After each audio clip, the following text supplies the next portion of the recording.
younger, please see, all younger generation, including my son, they are all left-brain thinkers.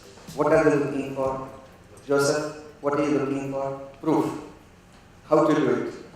Show me, tell me, prove it to me, validate to me. Isn't it the thing? Aren't you looking for that as younger generation? So I'm going to show you first one, which is very easy, takes less than 5 minutes to do. It's a scorecard that measures about, are you in harmony with the person that wants to bring you in as a successor? Who's that? Your parents, correct?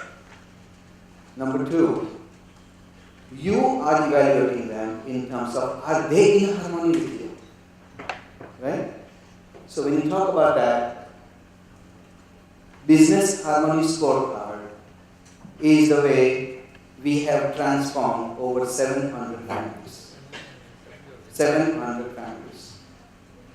When you talk about the 8 parameters, and each parameter is scored on a 1 to 12 point, you are scoring for the other person is scoring for you, and all of your team member, which was talking about the horse riding experience. If you and all other team members score about him, it would be transparent about the progress as to where he is.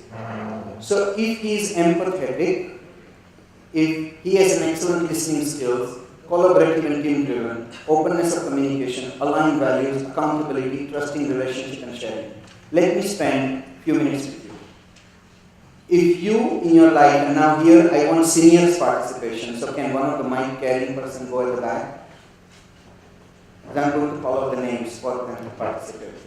If you were given the opportunity to work with someone who understands your viewpoint, who understands your decision making, would you love to work with that person? Yes or no? Yes.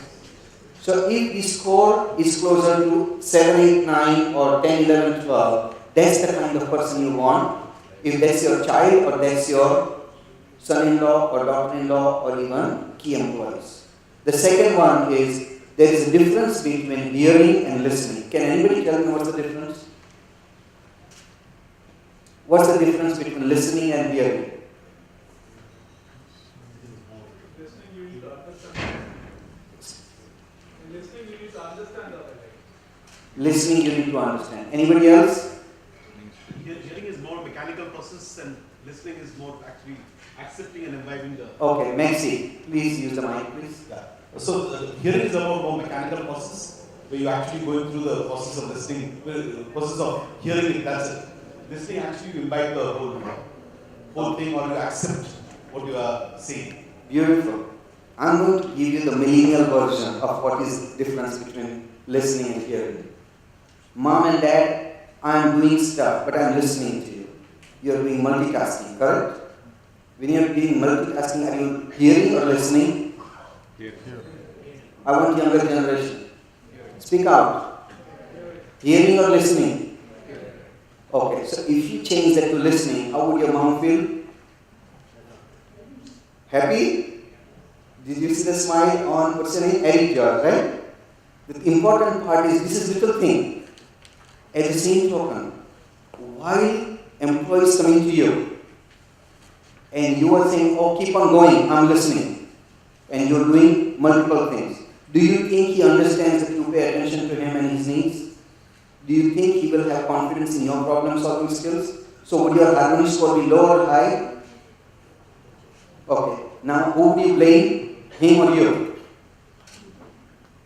If things don't happen, then number 3 is collaborative and team driven. Majority of the people today, like Parimal Bhai toward the end says, you want to scale the capacity. We talked about Jyoti Laboratories going from 1 to many. Number of you, like we just met a wonderful person who said that she's got one business model and she wants to grow. Another person said he's got 4 retail stores and he wants to grow. Correct? So when you want to scale the capacity, can it be done alone? Collaboration. So how do you find the right person? And when you have people within your organization as your family or as your team members, when you score them, it's their score for you and your score for them. Fourth one is openness of communication. How many of you, younger generation, Can you tell, when you talk about openness of communication, when it comes to business issues, do you openly communicate? Any one of the four ladies can pick up the mic. Communicate to the employees, you mean? Communicate to employees, communicate to your spouse, communicate to everyone that cares for you, Yeah. because you're in the business. Yeah, I communicate. Correct? So now, younger generation, on Tina, do you openly communicate as it relates to now not the family, business issues, with elders, siblings, and hires? Definitely, I want to get their insight also into the matter. So, for sure. Wonderful. When you talk about aligned values, there are childhood friends that you want to spend all your life, whether they are in business or not business with you, correct? Why so? Their values are aligned with yours. They are there for you for every step of the way. In your business, who do you have? And when you do the evaluation of the employees, you're going to see that. Okay, this is very transparent, very easy, but absolutely effortless. Next one you have is accountability. How many of you show of hands have at least one family member or one team member who has owner's mindset?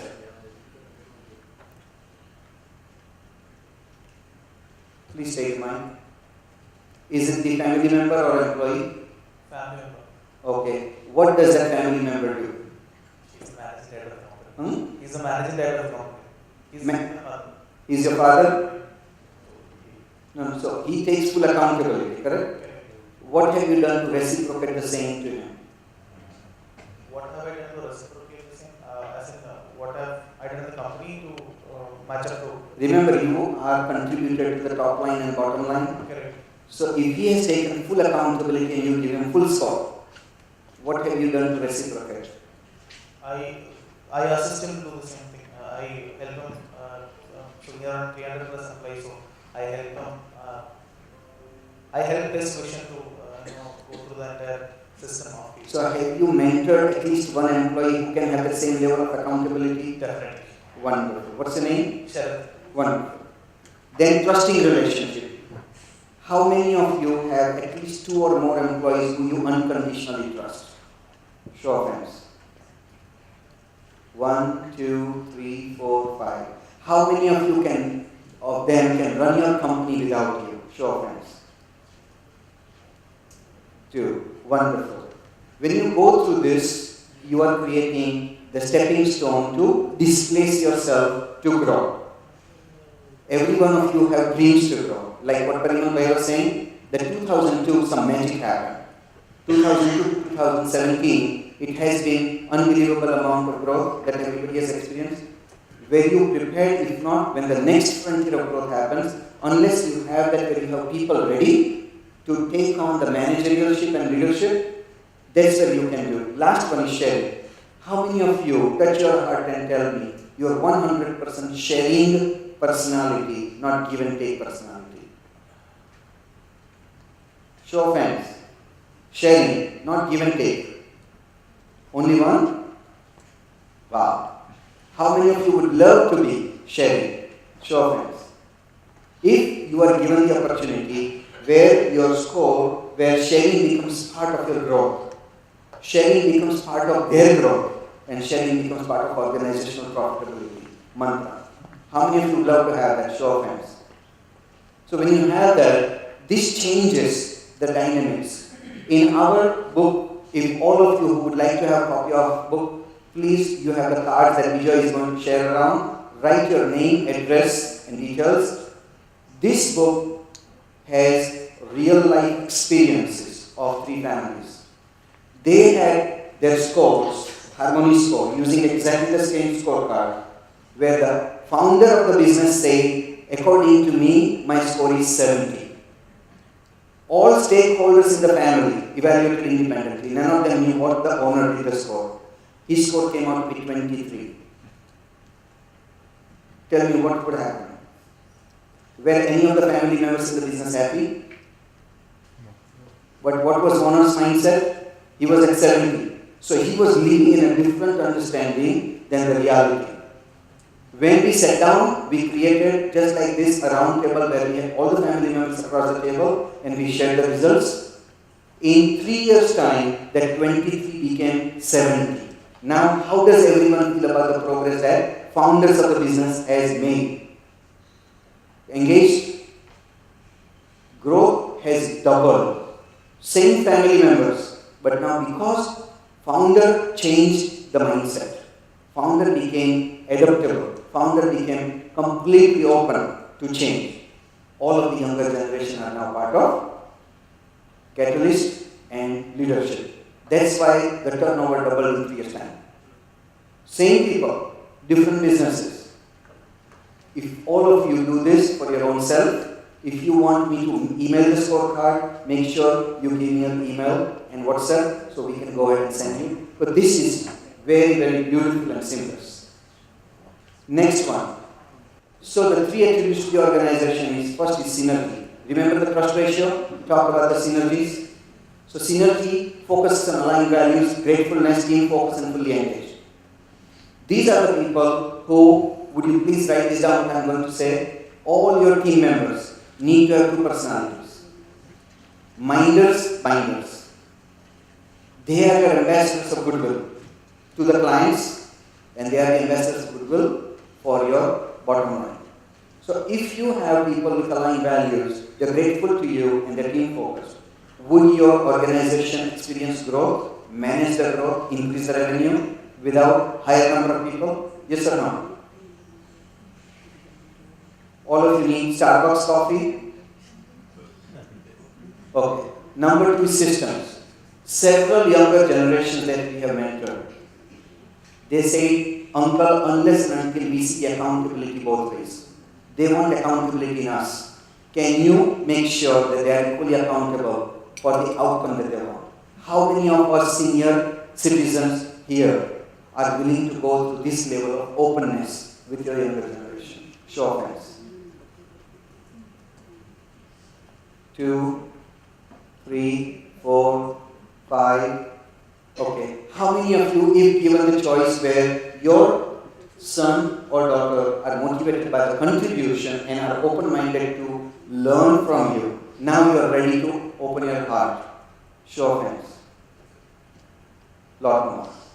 So finally it leads to the strategy. Every one of you, like one of our friends who has 4 retail stores, he says he wants to grow from where he is in 12 years' time to 100-fold in doing what he wants to do. Wonderful. His son works for Amazon in India.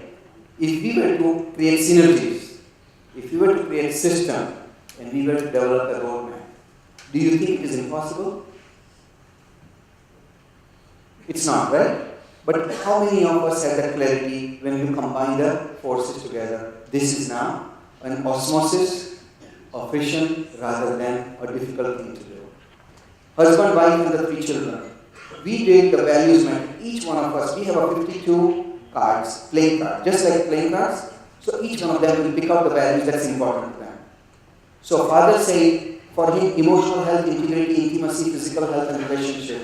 Whereas the wife said, connecting, emotional health, happiness, physical health, and relationship. The youngest child said, relationship, physical health, happiness, emotional health, and connecting. That child is yogi.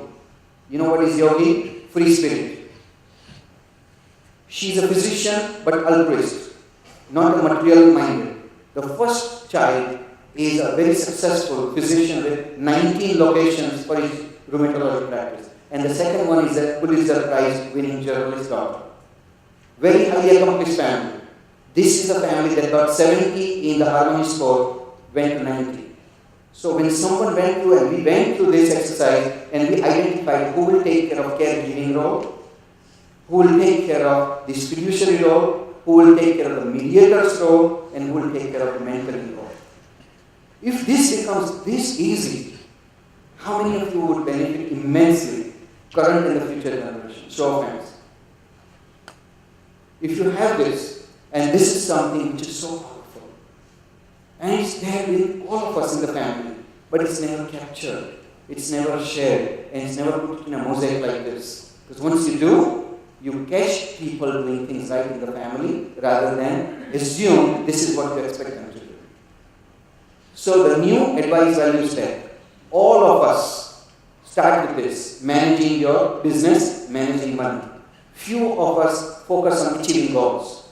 Very few of us focus on freedom from worry. And how many of you in this room have accomplished your life purpose? There is nothing more left to do. Show of hands. Anyone? How many of you have lived, taken care of loved ones, organized your life, discretionary time to yourself and freedom from worry?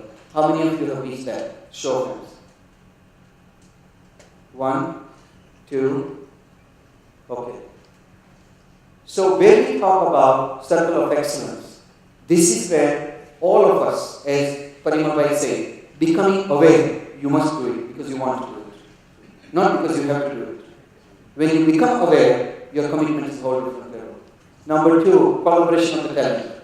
Unless and until you collaborate together, there is no future. So, sole proprietorship will have constraint of the capacity, constraint of the growth, but collaboration will have tremendous capacity.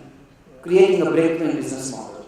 People from surgical supplies will diversify into completely different. People from real estate will be able to diversify. Yesterday, I, Maria, and Kurian were talking about it, that in the last 4 months, because of floods, markets have changed. Because of currency issues, now 61 to 71 rupees dollar, markets have changed, confidence have changed, lending parameters have changed in the bank, the consumption have changed. So all of you, the small and medium-sized enterprises, if you haven't experienced the pain point and you haven't experienced the uncertainty, please stand up. Any one of you who have not experienced any uncertainty in the last 4 months, please stand up. And if you have, please stand up. All of you who have experienced uncertainties, please stand up. Pressures, margins under pressure. Okay. Lending issues. Okay. Flood related effect. Geopolitical effect. Currency effect. So remainder, I see about 12 people sitting down. Now I want all who are standing sit down and those who are sitting to stand up. You know, this is something which I call it as a trick question. Did I say all those who did experience the uncertainty please stand up? These people did stand up. So now all of you, the 4 of you who run one family business, surgical supplies, right? You have experienced consistency of your growth in business and the revenues? Yes or no? Okay, so my friend supplies 80% of the hospitals in Kerala, surgical supplies. The reason why his business model has not experienced challenge is because every one of us want to be treated, right? Whether it was constrained in money, we still want to be treated, we want our loved one to be treated. So he's in an industry which is not subject to the factors that all of you are going through. You have not experienced. Correct? What would you attribute that to?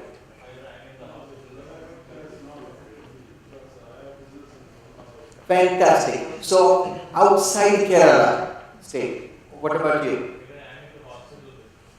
You are in the hospital. So, think of it. Every one of you who are in this room, 2 out of 3 families that stood up are in the healthcare business. One has a business in Tamil Nadu, did not get impact. So, we have to think about when we're talking about diversification, should we put all eggs into one basket or should we think about differently? So next one is spirit of sacrifice. How many of you have served as a servant leader for your family? Show of hands. You have unconditionally served your family for multiple generations. Only one? How many of you would love to serve your siblings, your nephews, nieces, your parents, your uncles and aunties, if given the choice? So, I'm going to give you a gift of a book called Ultimate Gift. How many of you have read that book or heard of that book?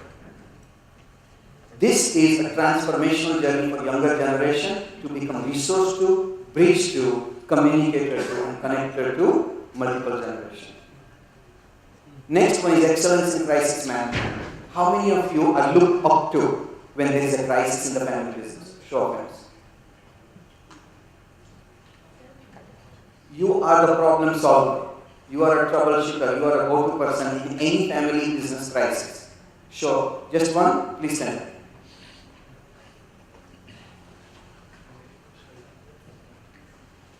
one of the most important role that he's playing for his family business is there are too many people who will give you borrowed wisdom when there is a crisis. Correct me if I'm wrong. Do they see the world from your point of view? Yes or no? They don't. So what happens to the solution? Is it something when you apply, is it going to be customized for you? And if it's not, should you be going for the Google doctor, herd mentality, or borrowed wisdom, or cultivating your own crisis management team within the family who will be there for you when you need them the most? What would you love to do? The second one or the first one? Borrowed wisdom versus your own authentic solution. Which one would you prefer? Eric?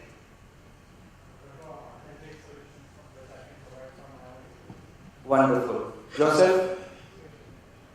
Same? Okay. Yes, sir. You asking me? Yeah.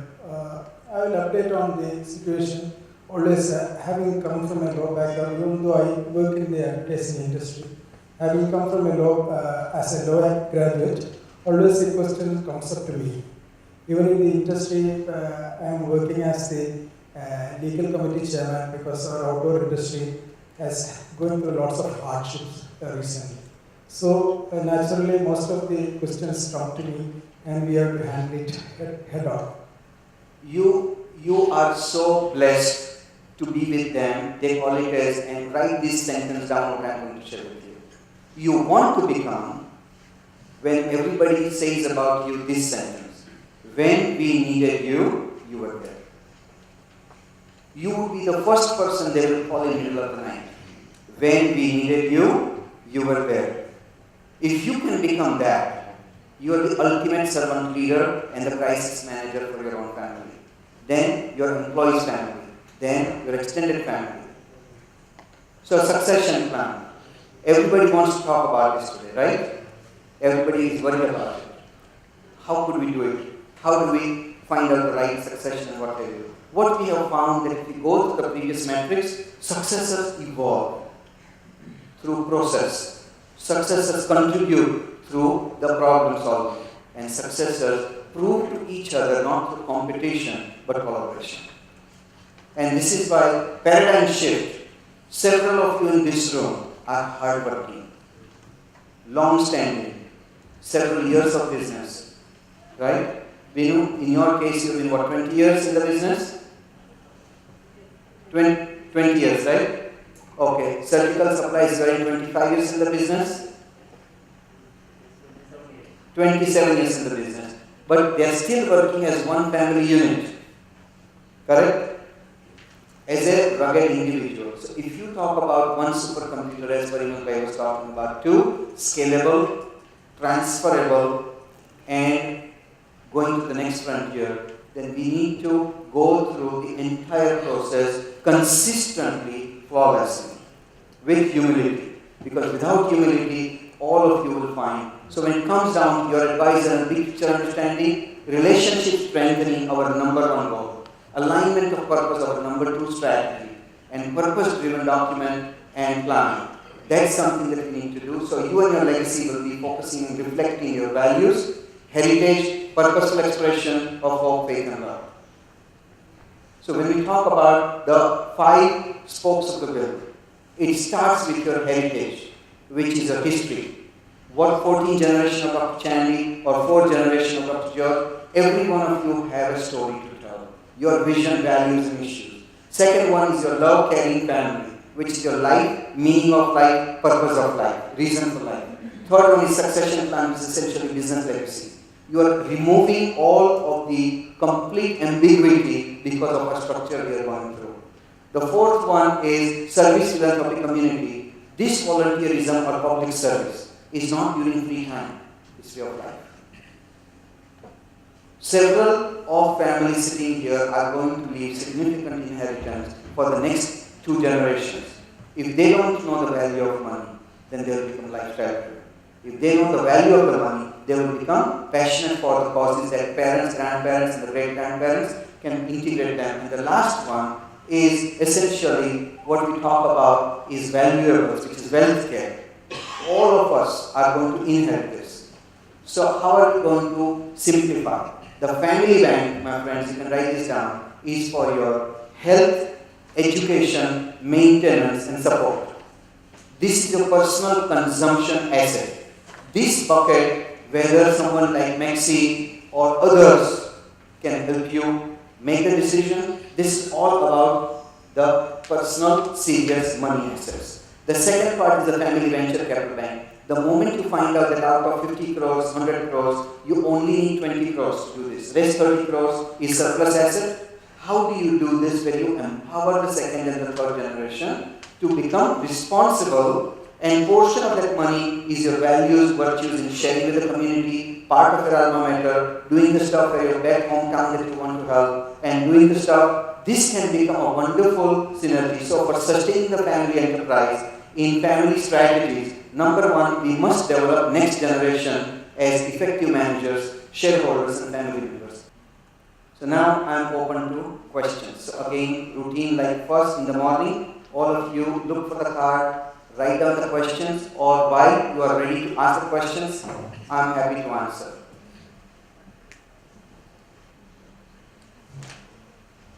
Tomorrow morning, what I am going to talk about is these strategies that we discussed today. We are going to talk first thing in the morning tomorrow, 4 real life families. What we did, how we did, what it mattered. 2 families from India in Mumbai and Surat, and 2 families, one from Bangalore and one from Chennai.